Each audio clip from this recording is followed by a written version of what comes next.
Our next speaker is Cynthia Stancioff.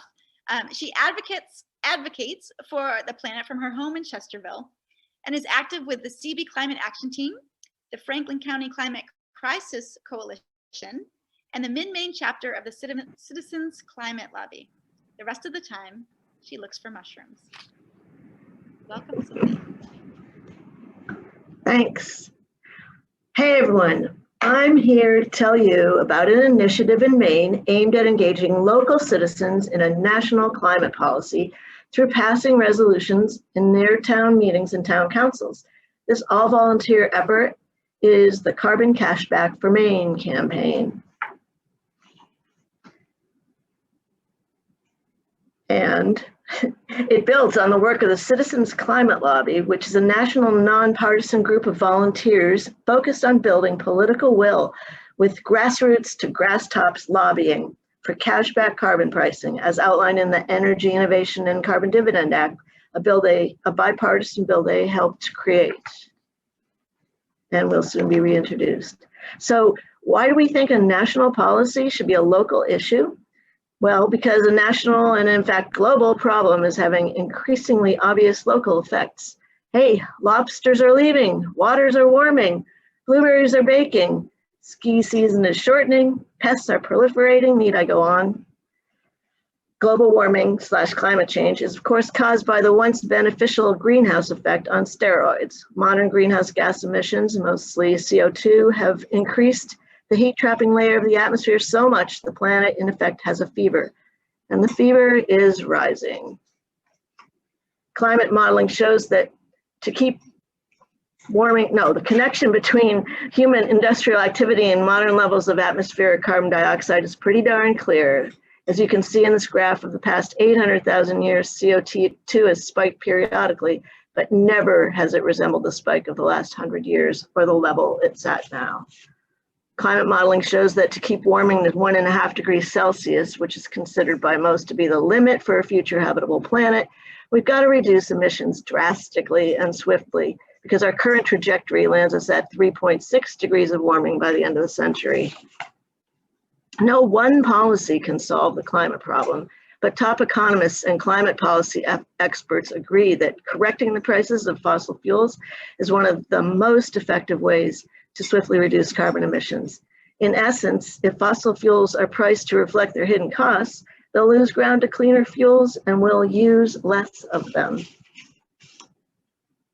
So all carbon pricing attaches a fee to fossil fuels as they enter the economy based on their anticipated carbon emissions.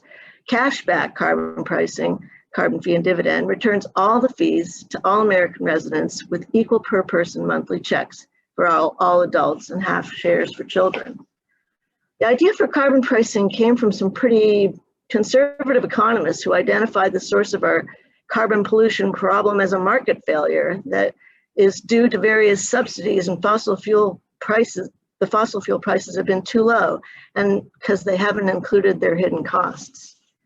So this pollution fee will start at $15 a ton of carbon and would be increased by $10 per year.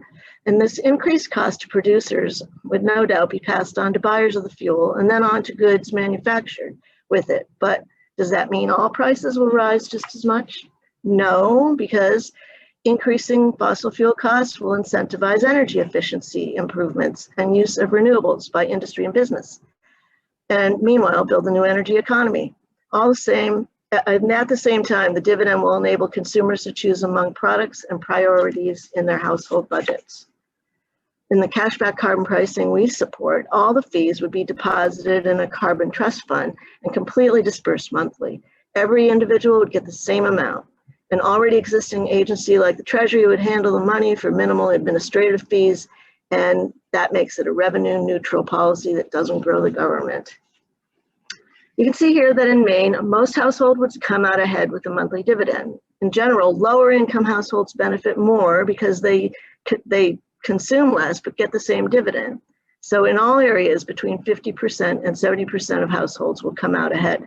Only the wealthiest would lose a few percent. It's estimated that in the first 10 years of this, over 2 million new jobs will be created, 400,000 pollution-related deaths prevented, and a 95% reduction in mercury emissions. The year 10 annual dividend for a family of 4 is projected to be $4,410.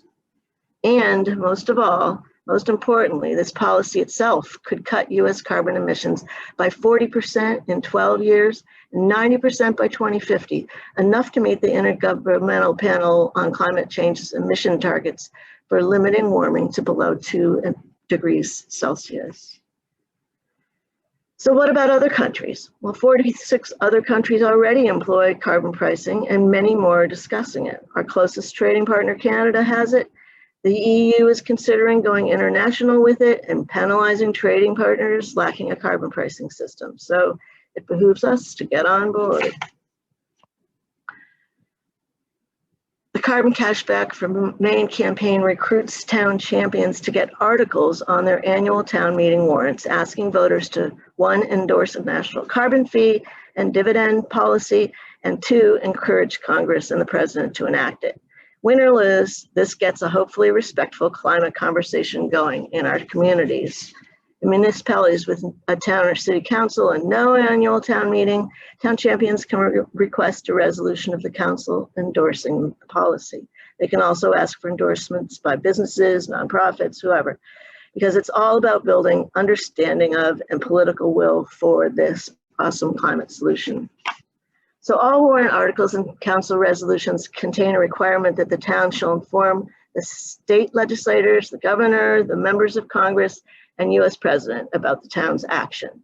In this way, Carbon Cashback 4ME can amplify the voices of individuals so they echo down through the halls of power. Yeah, so join us. Help us build the political will in our communities to enact a policy that's big enough, equitable enough, and effective enough to do enough toward improving everyone's prospects for a future livable world. You can find out more at carboncashback4me.org. Thank you.